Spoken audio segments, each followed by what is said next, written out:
Merci d'être avec nous cet après-midi, Catherine Deroche. Vous êtes donc présidente du comité de mission de la FHP. J'ai envie de vous demander déjà de nous expliquer ce que c'est que ce comité de mission. Quel est son rôle ? Alors, ce comité de mission, il a été installé il y aura bientôt un an, en décembre 2023. La loi Pacte, qui était le plan d'action pour la croissance et la transformation des entreprises, avait mis un cadre pour les sociétés des entreprises à mission. Et la Fédération hospitalière privée a souhaité se définir en effet comme une fédération à mission. Ce n'était pas une obligation, donc on peut saluer cette singularité. Et elle a donc fait tout un travail pour rentrer dans ce cadre. Et ça a été un travail qui a duré, Mélamine le dira beaucoup mieux que moi, qui a duré plusieurs années, pour arriver à inscrire en 2022 dans les statuts la raison d'être, qui est un peu le travail de base et le document qui définit en effet ce que sont les missions de la FHP. Et il y a un formalisme quand même lorsqu'on est entreprise à mission ou société à mission, c'est qu'il faut répondre à des critères qui sont définis par la loi. Et il y avait cette notion d'avoir un comité de suivi, d'avoir un comité de mission. Donc nous sommes 8 personnes avec des parcours et des profils différents. Ils m'ont désigné volontaire d'office pour être présidente de ce comité. Et donc, nous sommes là pour accompagner la FHP dans le côté opérationnel. À la fois, on part de principes, d'engagement et ensuite d'action opérationnelle. Nous sommes là pour les accompagner dans cette mission. Alors, je vais quand même donner le nom de mes collègues qui participent à ce comité, puisque vous allez voir que les parcours sont différents, les profils différents, mais aussi ce qui nous permet un travail en collégialité tout à fait intéressant.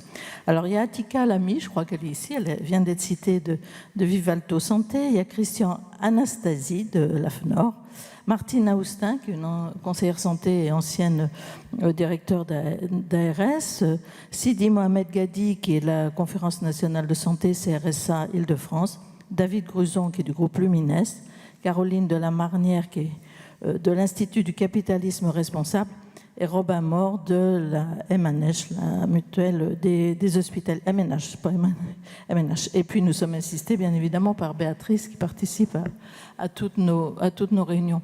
Nous sommes réunis en juillet pour faire un point d'étape et nous nous réunirons à nouveau en fin d'année parce que dans le cadre aussi des entreprises à mission, un audit doit être réalisé par un organisme tiers indépendant pour valider en effet ce que sont tous les engagements et comment ça se décline en termes d'action.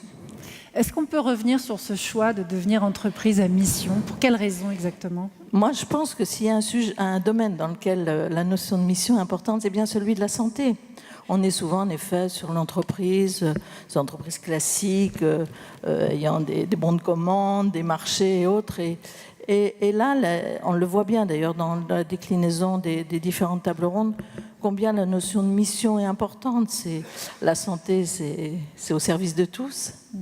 C'est le bien commun et surtout le bien le plus précieux que peuvent avoir nos concitoyens. Et cette notion d'être au service de chacun, quelle que soit sa condition sociale, quelles que soient ses origines, quel que soit le lieu où il travaille, où il habite et son âge, c'est important et c'est ce que la Fédération a voulu montrer, c'est qu'elle était au service du citoyen. Que l'objectif, moi je le disais souvent lorsque j'étais législateur, il faut toujours partir du pour qui on fait la loi et comment on le fait. Mais l'objectif, tout ce qui en matière de santé, c'est toujours le citoyen, toujours le patient. Donc cette entreprise à mission, elle est majeure et quand on décline les principes et les engagements, on voit bien que c'est vraiment dans le cadre et c'était logique. Mais il fallait le faire quand même. Et vous pouvez nous rappeler les principes et les engagements de cette raison d'être ? Alors, je vais les relire parce que tout à l'heure, on a parlé des mots et chaque mot, en effet, est important. Alors, il y a 3 grands principes, c'est promouvoir, défendre et valoriser. Alors, promouvoir, il faut promouvoir les missions de santé des adhérents de la fédération, au service de la qualité des soins et des besoins des populations. Donc on est toujours en effet sur cette mission auprès des populations. Défendre l'équité et la reconnaissance envers les établissements qui sont ouverts à tous, on en a eu l'exemple tout à l'heure, responsables socialement et tournés vers l'innovation, la coopération au service du parcours du patient, et valoriser l'engagement des établissements en faveur d'un système de santé durable. Donc, de ces 3 principes ont découlé 5 engagements qu'a défini la FHP et qui sont promouvoir et amplifier l'engagement des cliniques privées dans les missions de service public avec égalité des soins partout sur le territoire, prévention, on en a parlé, et santé publique, accroître les coopérations avec l'ensemble des acteurs sanitaires et médico-sociaux au service du parcours de soins, notamment la médecine de ville, et être partie prenante d'une véritable démocratie territoriale de santé, qui associe élus et usagers, anticiper les besoins et les attentes, et notamment une profonde dynamique en matière de formation.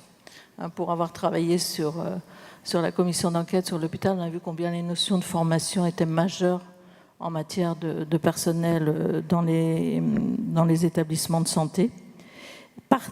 Participer à bâtir une gouvernance de la santé fondée sur la confiance et la contractualisation, est guidée par qualité, pertinence et mesure du service rendu aux patients, et avec des données fiables et partagées, et engager la profession dans une démarche éco-responsable au service de la santé durable des générations à venir, contribuer au développement économique et social des territoires et participer à la vie de la cité à travers les engagements sociétaux.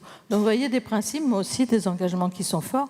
Après, derrière ces engagements se déclinent des actions opérationnelles. Certaines sont, on peut dire, pas anecdotiques, parce que rien n'est anecdotique, mais certaines sont toutes simples, et puis d'autres sont très ambitieuses et plus compliquées. Mais nous avons à cœur aussi de veiller à ce que ce qui a été défini soit réalisé. Et je pense que ce qui est important, c'est de dire c'est aussi une raison d'être qui est celle, mais Lamine le dira beaucoup mieux que moi, une raison d'être qui est celle de la fédération, de la FHP, mais qui a aussi été co-construite et adoptée par l'ensemble des établissements et des adhérents. C'est pas quelque chose qui vient d'en haut, c'est quelque chose qui transcende, qui est très transversal. Et il y a quelques points qui vous paraissaient plus importants à mettre en exergue. Alors, je pense qu'il y a un point important, c'est la notion de mission. Et on voit bien, et on l'avait vu lors de la loi Touraine, on l'a vu lors du Ségur aussi, combien souvent les pouvoirs publics raisonnent en matière de statut et non pas de mission, ce qui est à la fois injuste un peu. Alors bien sûr, il n'est pas question d'aller au détriment des uns par rapport aux autres, de toujours opposer public-privé, mais lorsque des établissements font les mêmes des missions de service public, pourquoi on ne les reconnaît pas comme établissement ayant un caractère de service public? Donc je pense que cette notion de mission est importante par rapport à la notion de statut. Je pense qu'il y a la notion aussi de coopération avec les différents acteurs du territoire. Moi, je dis toujours que quand la ville va mal, l'hôpital va mal, et réciproquement. Mais on voit combien parfois les acteurs de ville ne connaissent pas forcément bien les acteurs hospitaliers. Les liens sont assez distendus. Et je crois qu'on est maintenant au pied du mur. Il faut vraiment que tout le monde travaille ensemble et qu'il y ait un décloisonnement total. Il y a la notion de territoire. Ça, c'est majeur. Ça a été toujours dit. Et nous, au Sénat, c'était un petit peu notre cheval de bataille, la notion de territoire. Mais je pense qu'il faut arriver à ce que, là encore, qu'on laisse un peu de liberté et de confiance aux acteurs du territoire. On a voulu, parce que c'est très français, que l'égalité soit partout, mais égalité ne veut pas dire équité. Je pense que d'un territoire à l'autre, il y a des différences majeures, d'abord de population, de pathologie, d'état de santé des habitants de ce territoire, de notions géographiques, comment se fait le maillage de tout cela. Et moi, je rêve que ce soit non pas de là-haut les pouvoirs publics ou la direction de la santé ou la DGOS qui disent c'est comme ça partout et vous ne pouvez pas dévier du cadre parce que sinon c'est pas possible, ou nous mettre en place des usines à gaz dont ils ont le secret.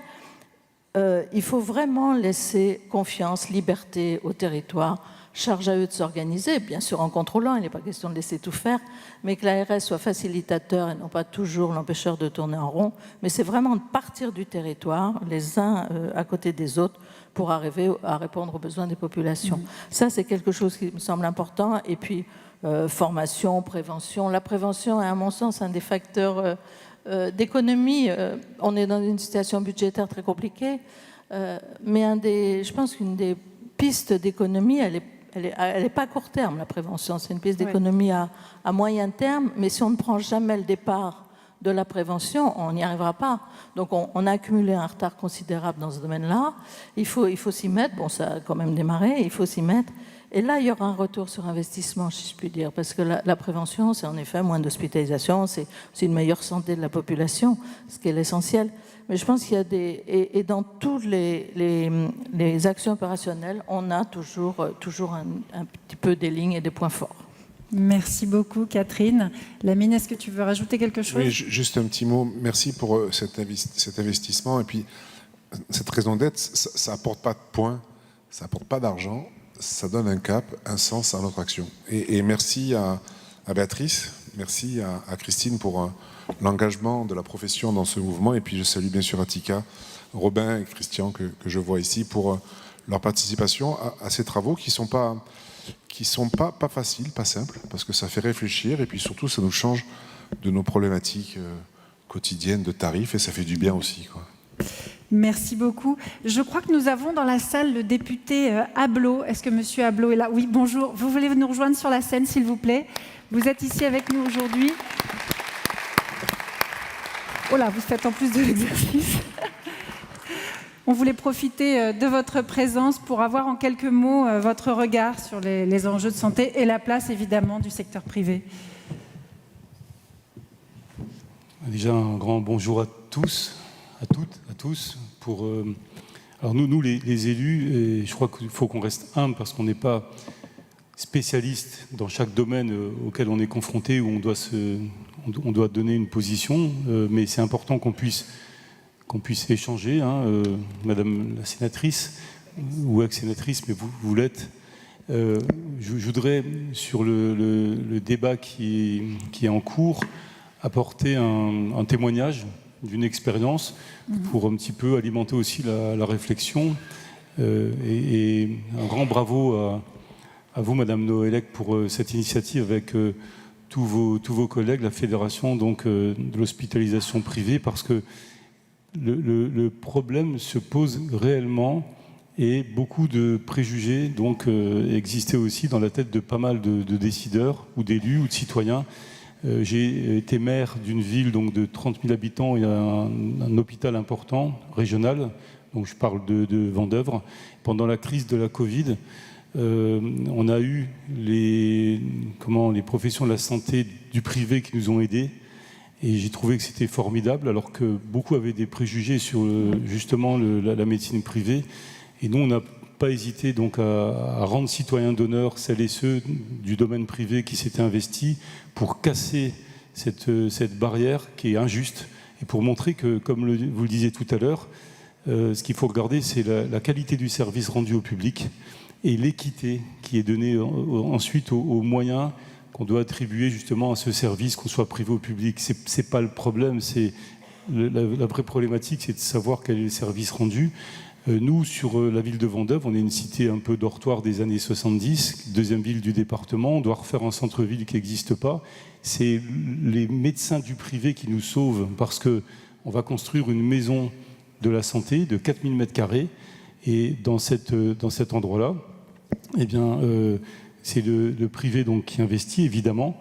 Nous, notre problématique, c'est de savoir comment créer la connexion avec le public, par exemple en faisant de la prévention sur la santé, en étant connecté à l'hôpital public de Brabois et en enlevant la terminologie privé-public, en regardant le service qui est apporté pour notre population. Et cela contribuera à refaire un centre-ville et à créer aussi des services tout autour, qui ne sont pas forcément ceux de la santé.